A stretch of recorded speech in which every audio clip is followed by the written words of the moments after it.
justicia, ¿no? Y ahí tenemos, miren, también otro. Elon Musk dice que apoya al presidente Trump al pedir el arresto de George Soros, ¿no? Miren ahí. En los 80s, con el Departamento de Estado y la OTAN, ¿no?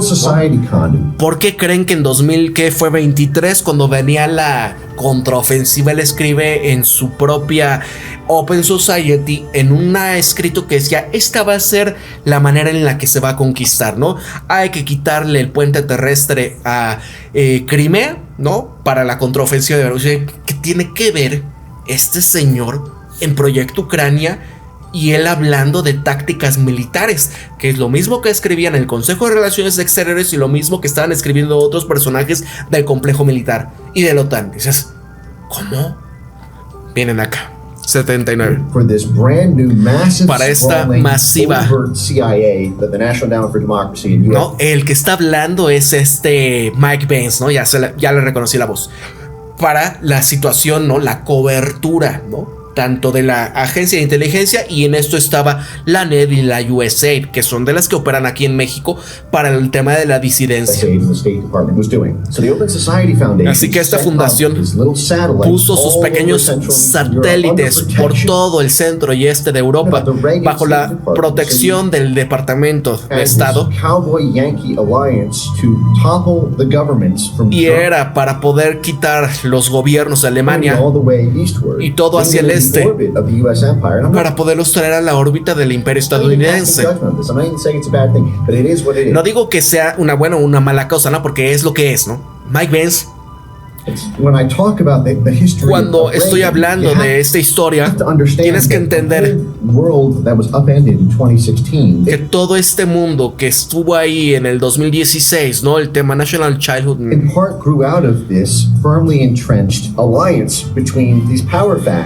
y es que estaba en alianza con estas facciones poderosas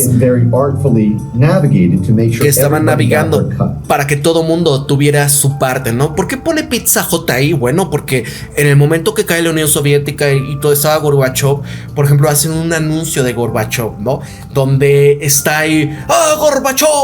Porque pues, la cosa estaba fea, la cuestión económica estaba mal y todo, pero tenemos Pizza Hut, ¿no? Y todos, sí, Gorbachev, gracias, porque está trayendo la modernidad al estilo de lo que le está pasando a los pobres argentinos ahora, ¿no? Que hablando de ellos, creo que le arrojaron piedras ahora que pasaron, ¿no? Pero, y lo que te estás viendo en las especulaciones financieras, George Soros, cuando empezó a poner esta Open Society Foundation en el 79, estaba utilizando a este tipo que era supuestamente de los fondos de cobertura, que eran 25 millones de su tiempo, que ahora no sé si sean como 30 mil millones de dólares, algo así.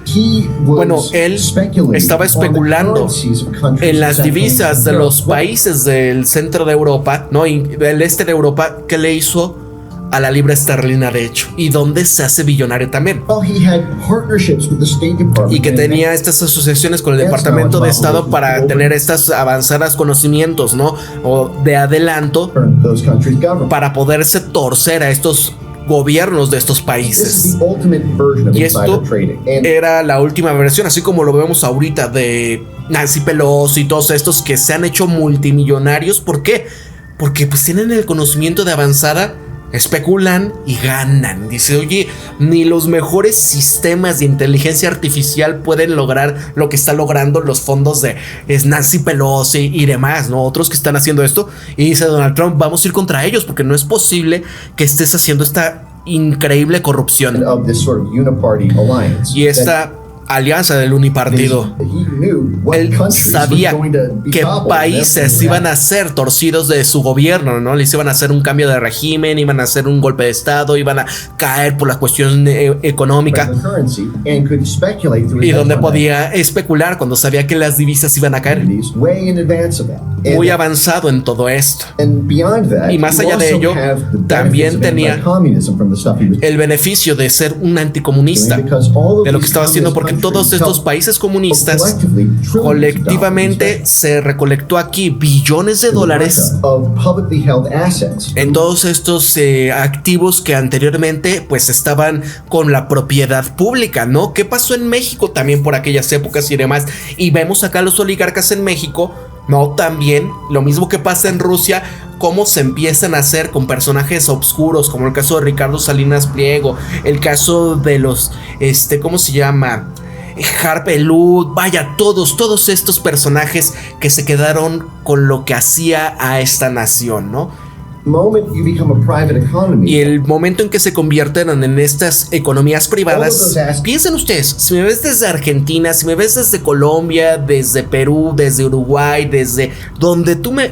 Acuérdate, ese momento en los 80s, en los 90s, cuando se empiezan a repartir el queso, ¿no? Entre los amigos de los gobernantes o dictadores en aquel momento, ¿cómo surgen estos nuevos ricos? Estas nuevas familias.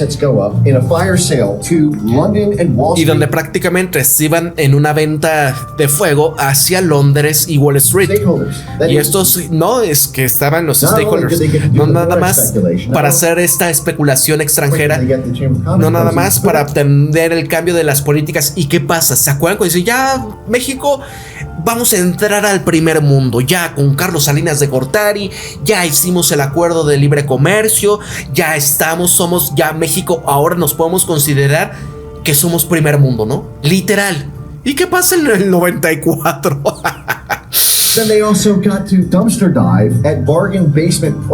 Y donde prácticamente todo se cae a precios de ganga. Todas las cosas que anteriormente estaban públicamente, pues, con la participación, con activos de la gente que vivía en aquellos países.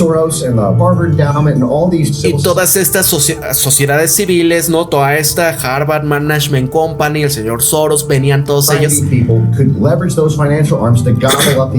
Podían ya empezar a manejar todo esto, ¿no? Y es donde surgen todos estos idiócratas, o ¿cómo le podemos decir, no? Así tipo Dennis Dresser, que en su momento acá, ¿cómo se llamaba el que le decía a Salinas de Gortari, por favor, una ayuda solidaria, que no sé qué, el de Letras Libres, ¿cómo se llamaba? Si era Letras Libres, uno que es idéntico a Calderón, pero sobrio.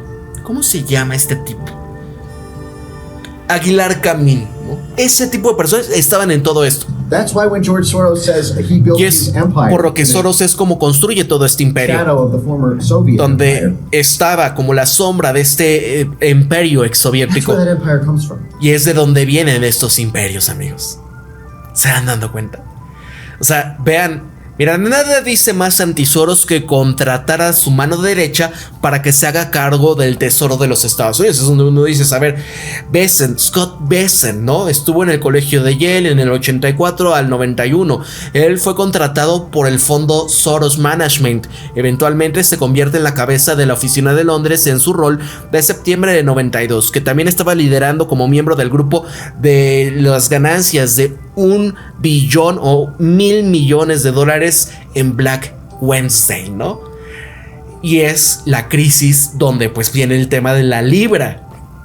Amigos, de los autores de eso que le hicieron a la libra esterlina, ¿no? Y viene una crisis terrible, ¿no? Y ya están. La gente como pues diciendo, sí, ya se acaba y demás, y toda esta gente y los malvados y todo, pero simplemente es que cambia, como dicen, muere el rey, vive el rey, pero pues nada más se reacomodan las sillas, se reparte el queso, y cuestiones ideológicas leves simplemente son maquilladas, ¿no? Ahí está, sean excusados por la ley Rico por apoyar las protestas violentas en todo el país. George Soros y su maravilloso hijo de izquierda radical deberían de ser acusados por esta ley Rico, ¿no? Ahí está, y vean, Naomi Saved, que es también de estos personajes de derecha, que son, pues como está bonita esta güerita y así, y ya saben, los van agarrando. El Eva Evargengoy, o algo así, de Holanda, es de los mismos, nada más que van, así como el caso de, ¿cómo se llama esta chica? Que es salvadoreña, guatemalteca, Gloria Álvarez, ¿no? Igual, es el prototipo que agarran, ¿no? Que sepa hablar, que diga 2, 3 palabras, pero cuestiones de derecha, y nada más porque es blanca, de ojos azules y demás, pues la gente la va a seguir, ¿no? Es parte de. Miren, presidente Trump exige el arresto público. No exigió el arresto público, pero sí fincarle los cargos de acuerdo a esta situación, ¿no? Ahí está. Calificaba a la familia Soros de psicópata y ha prometido que nunca permitirá que destruyan a los Estados Unidos. Mucha gente dice, bueno, ¿y dónde están las listas? ¿Dónde está todo esto, no? Porque no nada más esta cuestión Soros. Miren acá, la cosmovisión del señor George Soros, autoproclamado el mesías de la transformación de la era moderna. Una vez admitió que, a decir verdad, desde la infancia traía conmigo algunas de las fantasías mesiánicas bastante potentes, pero cuando me abrí camino en el mundo quise satisfacer hasta donde me lo permitiese, y vaya si lo disfrutó. He escrito muchos hilos sobre él, pero ninguno que exponga la ideología a detalle, porque su dinero tiene más peso que el de los Rockefeller o que el de los Bezos, porque sus métodos resultaron singularmente disruptivos, y esto obviamente convenía al aparato de nuestro vecino, para tumbar gobiernos, para hacer toda esta situación de empezar a apostar en contra, tumbar economías sin tener que disparar ni un solo instrumento democrático. ¿Se van dando cuenta? O sea, esto era increíblemente poderoso.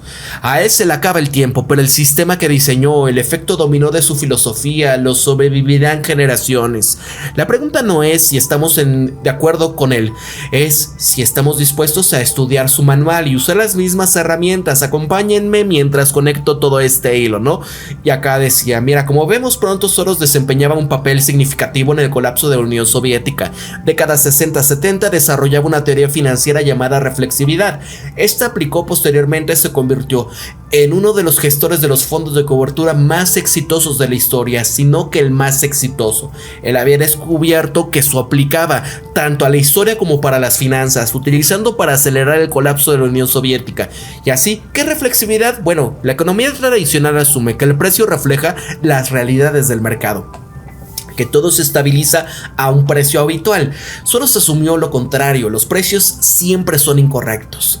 Pero no solo eso, sino que los precios reconfiguran las realidades. Y para comprender la reflexividad, piensen por ejemplo en una startup.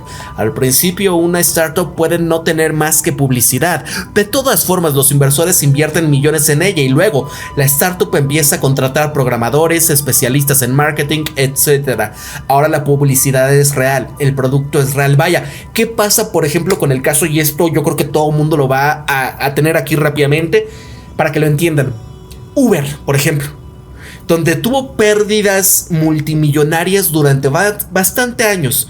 ¿Pero qué hizo? Por ejemplo, cuando llega acá a México, ¿se acuerdan cómo incluso los choferes y todo te regalaban? Que es que una agua, te trataban súper bien, se bajaban, te abrían la puerta, vaya, todo como si fueras tú un rey.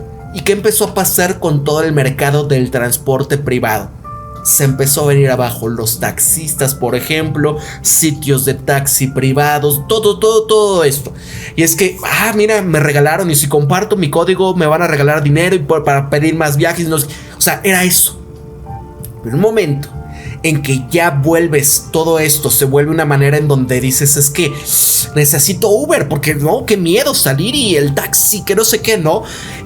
Y la cuestión es, ahora, ¿quién se lleva la ganancia, la mayor parte de las ganancias?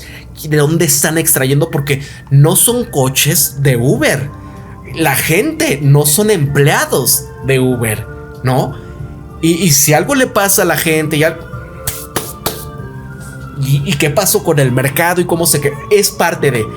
Los inversores invierten más dinero en la startup y la startup sigue fabricando más productos hasta que todo se desmorona. Como decía mi marido, la reflexión que ahora se está desmoronando. De hecho, supone que todo es un esquema Ponzi. Para Soros, todas las acciones, la historia, las divisas se encuentran en algún punto de ese ciclo. ¿Qué está pasando ahora con la industria de los videojuegos? ¿Se han dado cuenta? O sea, amigos, la maldad que hay detrás de todo este pensamiento. O sea, si Jesús volviese a vivir, ¿no? Ya iría y le daría latigazos a Soros y a toda esta cuestión. Voy rápido con ustedes y continuamos por acá. A ver qué están comentando. Espero que no se vayan a estar peleando por acá. Dicen Saúl López. Saúl, ¿cómo estás, amigo? Bienvenido, qué milagro verte por acá. No manches, es neta, qué locuras. Dice Iván Ruiz, Aguilar Camín, lava o lavaba para los de la última letra. Sí, es igualito. Si ustedes lo ven, es el clon de Felipe Calderón, nada más que sobrio.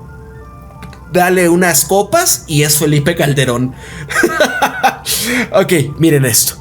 El Fondo Soros creció 300 fondos en poco tiempo, simplemente apostando todo a estas suposiciones. Gran parte de la razón por la cual la metodología no se había reproducido es porque era independiente. Realizó grandes movimientos, apostándolo todo repetidamente. El operador promedio de una empresa institucional estaba sujeto a un proceso y pudiese ser despedido por una sola operación importante equivocada. Ahora, antes de entrar en detalles sobre cómo aplicó esto para poder acelerar la caída en la Unión Soviética y cómo su gente estaba intentando lo mismo aquí en los Estados Unidos, necesito retroceder y explicar por qué odiaba el comunismo. Soros y la caída del comunismo en Europa. El fundador de Open Society Foundation y su cabeza establecieron esta reputación global en la filantropía en medio de esta transformación dramática al este de Europa Central y seguido de la caída del muro de Berlín en noviembre del 89. Soros jugó un único rol en el drama de estos tiempos, usando su fortuna para ambos, en los aliados que sufrían el dolor económico, disruptando el camino de colapso de ese viejo sistema económico de comunista. También dejó la fundación para incluso la visión de la democracia para que prosperara a lo largo de toda esa región. Muchos de los estadounidenses imaginaban, por ejemplo, el ala izquierda política como una línea derecha. Empezando, por ejemplo, con los demócratas que se iban moviendo más allá de la izquierda marxista y más allá todavía del leninismo. Esta visión es equivocada con la izquierda no populista, ¿no? Mira, la transformación de una sociedad cerrada a una abierta en un sistema de transformación. Prácticamente todo ha cambiado desde que no hay blueprint, ¿no? O sea, los planos. La fundación de Have Done This, que ha hecho estos cambios de la manera de la transformación hacia lo que se viene, se ha movilizado en las energías de la gente a los países de preocupación. Esto lo decía en el 95. Vean acá. Todo lo que hizo George Soros fue empezar a agrupar al mundo bajo un paraguas de una sociedad abierta. Aquí Popper imaginaba un panteón de sociedades abiertas en donde los países coexistían y que nadie tiene un monopolio de la verdad. La gente me ha dicho, ¿no? Es decir, destruir la cultura, las tradiciones, la cuestión de el rol de la familia. Todo esto que estamos viendo en la subversión de muchas cuestiones viene derivado de esto. Él tergiversó a Karl Popper. Popper quería libertades y odiaba la tiranía, y yo sostengo lo contrario. Soros llevaba a cabo la ideología de Popper con más lealtad que nadie, de Open Society y sus enemigos, Hegel y Marx. Ahora, ¿qué decía acá? En la forma de una sociedad abierta en donde Popper se deformaba hasta llegar al estado actual del globalismo, era exactamente el mismo proceso mediante el cual esta idea de Marx de una sociedad sin clases se vuelve totalmente totalitario en la práctica, porque cada una de estas infames 21 condiciones de Lenin que crearon la tiranía de los estados comunistas se encontraban en los escritos de Marx. Lenin solamente las codificaba, ¿no? Por ejemplo, estado de la propaganda, Constitución 21 de las condiciones 1920. Toda propaganda y agitación deberá de llevar las realidades del carácter comunista. El partido presionará a los órganos que serán manejados por comunistas de confianza que puedan probar su devoción hacia las causas del proletariado. Marx decía aquí, entre el capitalista y el comunista en las sociedades donde yace este periodo de la revolución transformadora de uno de esta a otra, correspondiente a esto también es la transición de un periodo político en el cual el Estado puede nothing but the revolutionary, más que la revolución dictatorial del proletariado, ¿no? Ahora, 2. La purga de los moderados, que esto es interesante. Se debe de regular metódicamente la remoción de los reformistas y los centristas de cada responsabilidad de puestos de los movimientos laborales. Por ejemplo, organizaciones del partido, las juntas editoriales, las unions trades de comercio, ¿cómo se llaman? cuando están uniendo a los trabajadores, ¿cómo se dice? Sindicatos, ¿no? De comercio, las facciones parlamentarias, las cooperativas, los gobiernos locales, y reemplazarlos con comunistas probados. Y lo que le decía Marx en esto es, bueno, sí, estos moderados significa que lo que escriben debe de estar llevado por abandonar al partido, o por lo menos tienen que renunciar en sus oficinas y dignidades. Y si no lo hacen, ellos proposing the utilities of office, pues deberán de dejar de utilizar su oficina, su posición de la oficina, para poder combatir al carácter proletario del partido, y por lo tanto el partido deberá de abandonar sus oficinas, y esto sería como una autotraición, ¿no? Es así como empezar a ver todo lo que está pasando. Gabe Newsom, el gobernador de Chicago, la cuestión ultra woke, y donde decías, oye, pero ¿qué está pasando? Y la familia, y todo una cuestión. Marx creía que su materialismo histórico, según el cual la humanidad progresa finalmente con etapas hacia una utopía sin clases, era una ley científica inmutable, y cualquier devoción de esta ley equivalía a negar la ciencia. Resultaba que el fin institucional lógico de la pureza es la dictadura de un solo partido, ¿no? Que hemos estado viendo siempre en un mundo donde lo que están buscando es hacia un solo partido. También vale la pena señalar que Ayn Rand también basaba estas teorías en leyes científicas inmutables, la que escribió La rebelión de Atlas, ¿se acuerdan? Ahora, todos estos desastres que han destrozado este mundo se debieron al intento de sus líderes de evadir el hecho de que A es A. Todo el mal oculto que temen enfrentar en su interior, y todo el dolor que han padecido proviene de su propio intento de evadir el hecho de que A es A. Y ese propósito de quienes habían enseñado a evaluar fue hacerles olvidar que el hombre es hombre. También les dijo que sus seguidores que nunca se unieran a ninguna organización impura como los libertarios, ¿no? Karl Popper sostenía la opinión contraria. Nadie sabía la verdad, las dividió en sociedades abiertas y sociedades cerradas, ¿no? Y esto es lo que quería acabar, sociedades cerradas. Popper escribía, mira, una sociedad cerrada ata al individuo a la tribu, exigiéndole conformidad y obediencia. Una sociedad abierta lo libera para poder actuar y decidir por sí mismo. Suena bien hasta que te das cuenta de lo que siembra las semillas de la antife, la antitradición y el antipatriotismo. ¿Qué pasa, por ejemplo, lo que analizábamos antier en el tema de lo que pasa en Reino Unido y en Europa, ¿no? Cuando la policía no detiene a los infractores en el contexto, porque es que por la inclusión, por el enriquecimiento cultural, no podemos detener a esta persona aunque se haya torcido una pequeña, porque no quiero ser racista. O sea, todo ese tipo de cuestiones. ¿Qué pasa? Y cuando veías a la gente misma empezando a quemar las banderas, oye, como que le decía a un chico que se veía británico, a un señor como de 60 años que tiene su bandera de Londres en su patio. Y me ofende que tengas esa bandera ahí. ¿Pero por qué? Pues, ¿en qué país crees que estás? ¿De dónde crees que eres? Soy de acá, pero que no sé qué. No son hace 50 años. O sea, es ese antipatriotismo, amigos. ¿Ven cómo se va juntando? La idea de Popper para poder evitar estos estados tiránicos como la Unión Soviética era que las sociedades abiertas participaran en lo que él llamaba ingeniería fragmentada, decisiones graduales, reversibles y evolutivas. Observen que esto incluye, por ejemplo, implícitamente a las sociedades cerradas. Y así, o sea, si una sociedad abierta es inherentemente excluyente de las sociedades cerradas, o por ejemplo, pongan ustedes en perspectiva una sociedad que tiene tradiciones, que tiene valores, que respeta a la familia, que sabe que es un hombre, que es una mujer, que es un núcleo familiar, que hay en la cuestión de lo que es su cultura, es su idioma, es lo que les da orgullo y demás, ¿no? Le dice sociedades cerradas. Entonces esto implica que es inherentemente excluyente de las ideas que dan lugar a sociedades cerradas. Y esa es la cláusula oculta de Popper. Incorporan el credencialismo.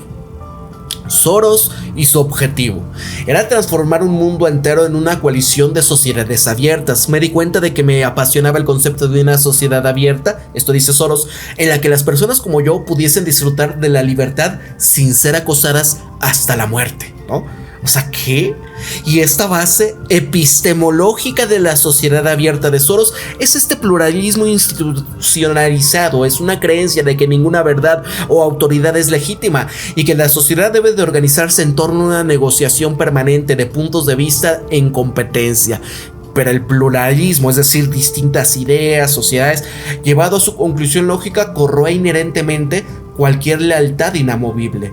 Y si nadie puede reivindicar una verdad vinculante, ninguna institución puede exigir una lealtad incuestionable, ¿no? Y aquí, lo que comienza como el rechazo del dogma se extiende hacia afuera para socavar los lazos heredados de todo tipo, nación, iglesia, tradición e incluso la familia. El estado final del pluralismo puro es una sociedad en la que cada vínculo debe renegociarse continuamente y nada se da por sentado.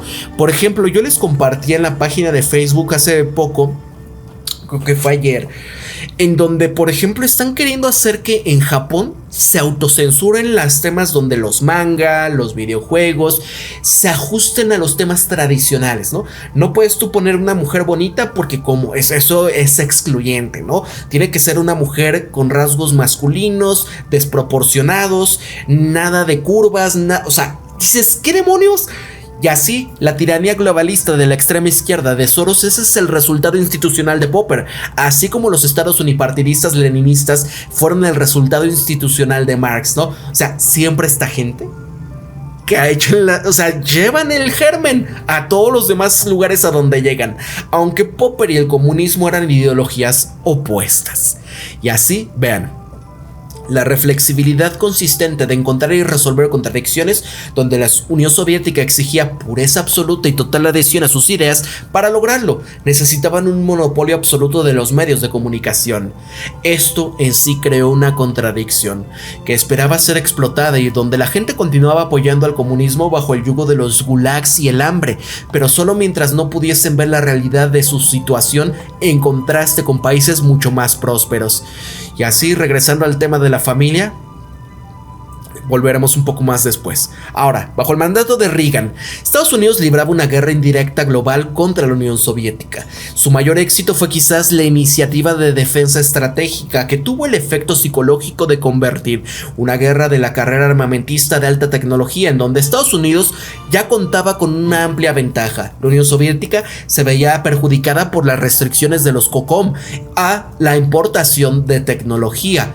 Un documento clasificado del aparato de inteligencia estimaba que la Unión Soviética terminó gastando 15 veces más que Estados Unidos para ponerse al día en su propia versión de la iniciativa de la defensa de estabilización.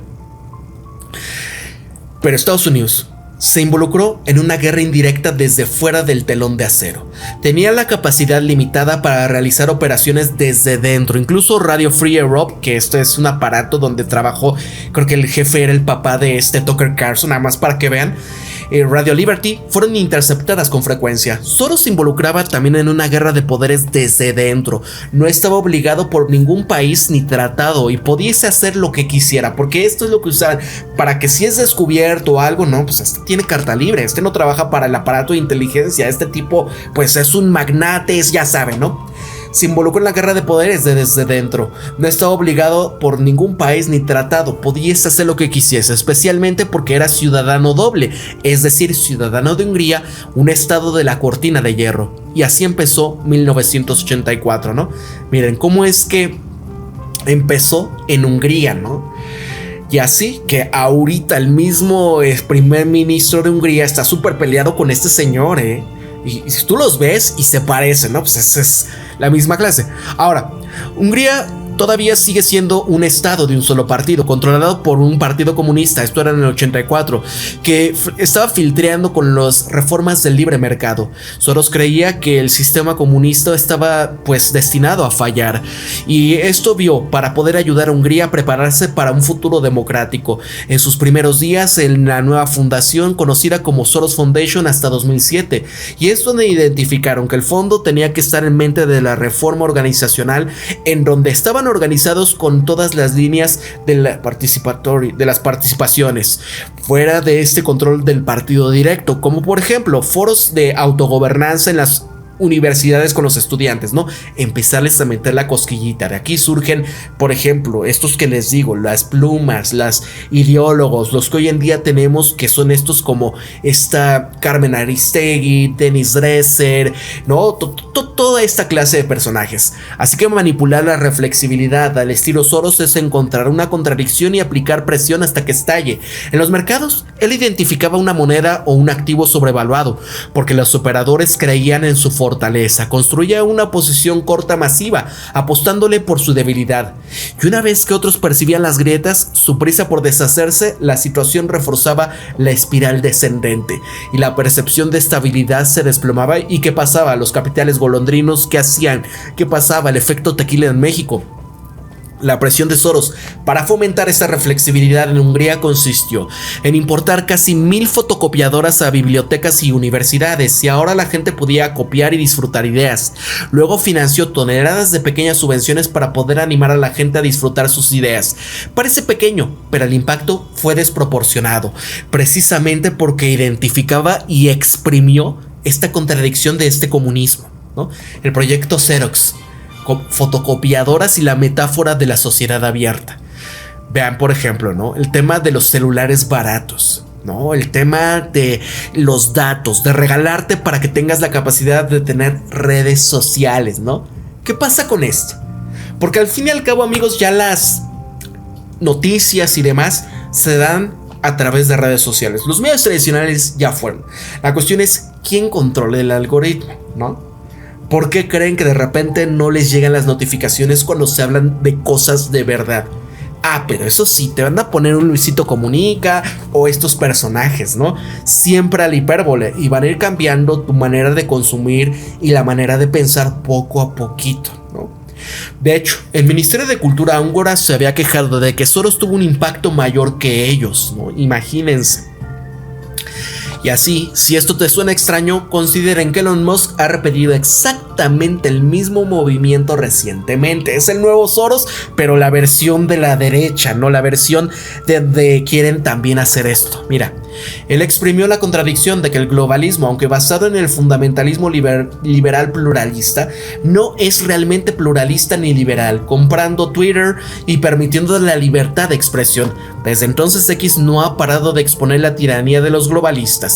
También acá, miren, Soros desempeña un papel importante en la terapia de shock de Polonia al incorporar a Jeffrey Sachs. Acuérdense, este personaje que él estuvo precisamente cuando cae la Unión Soviética, el que le ayuda a Polonia y lo rescata con ayuda del gobierno estadounidense y a muchos otros de lo que fue los miembros de la Unión Soviética, pero no le ayudaron a rescatar a Rusia, porque Rusia era para dividirse, él mismo lo dice.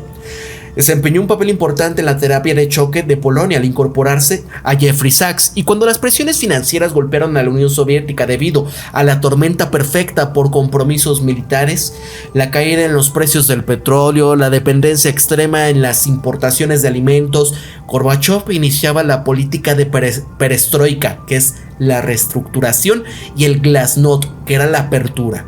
Soros aprovechó esto inmediatamente. Aquí, ¿qué? ¡No! Ah, bueno, ya casi acabamos, miren esto. Shock Therapy, ya es este, ¿verdad? Soros ofreció una asociación y la Unión Soviética la aprovechó, en parte debido a la filantropía húngara y tal vez imaginando que sería un puente hacia las relaciones occidentales. La Unión Soviética codificó la iniciativa cultural, le otorgó amplios poderes, incluyendo, por ejemplo, la exención de impuestos, la libertad para participar en cualquier actividad económica, y Soros comparó este poder que ejercía con el de una compañía de las Indias Orientales. Y así, el resultado fue que Soros no perdió el tiempo en establecer oficinas de fundación en todos los estados y países satélite, repitiendo exactamente los mismos movimientos que hizo en Hungría. No pasó mucho tiempo hasta que la legitimidad comunista comenzó a erosionarse, culminando así con el golpe de estado de la línea dura de la Unión Soviética, que intentó restaurar la censura y otras reformas comunistas. Un golpe que duró solamente 3 días, terminando con Gorbachev debilitado y con Boris Yeltsin victorioso. ¿Se acuerdan el borracho este que así tipo Felipe Calderón? Y hay mucho en esta historia, y de hecho un libro entero sobre ella, pero espero que este hilo les dé una idea de la ideología de Soros, su reflexibilidad y lo que podemos aprender de ella, ¿no? ¿Ustedes qué piensan de esto?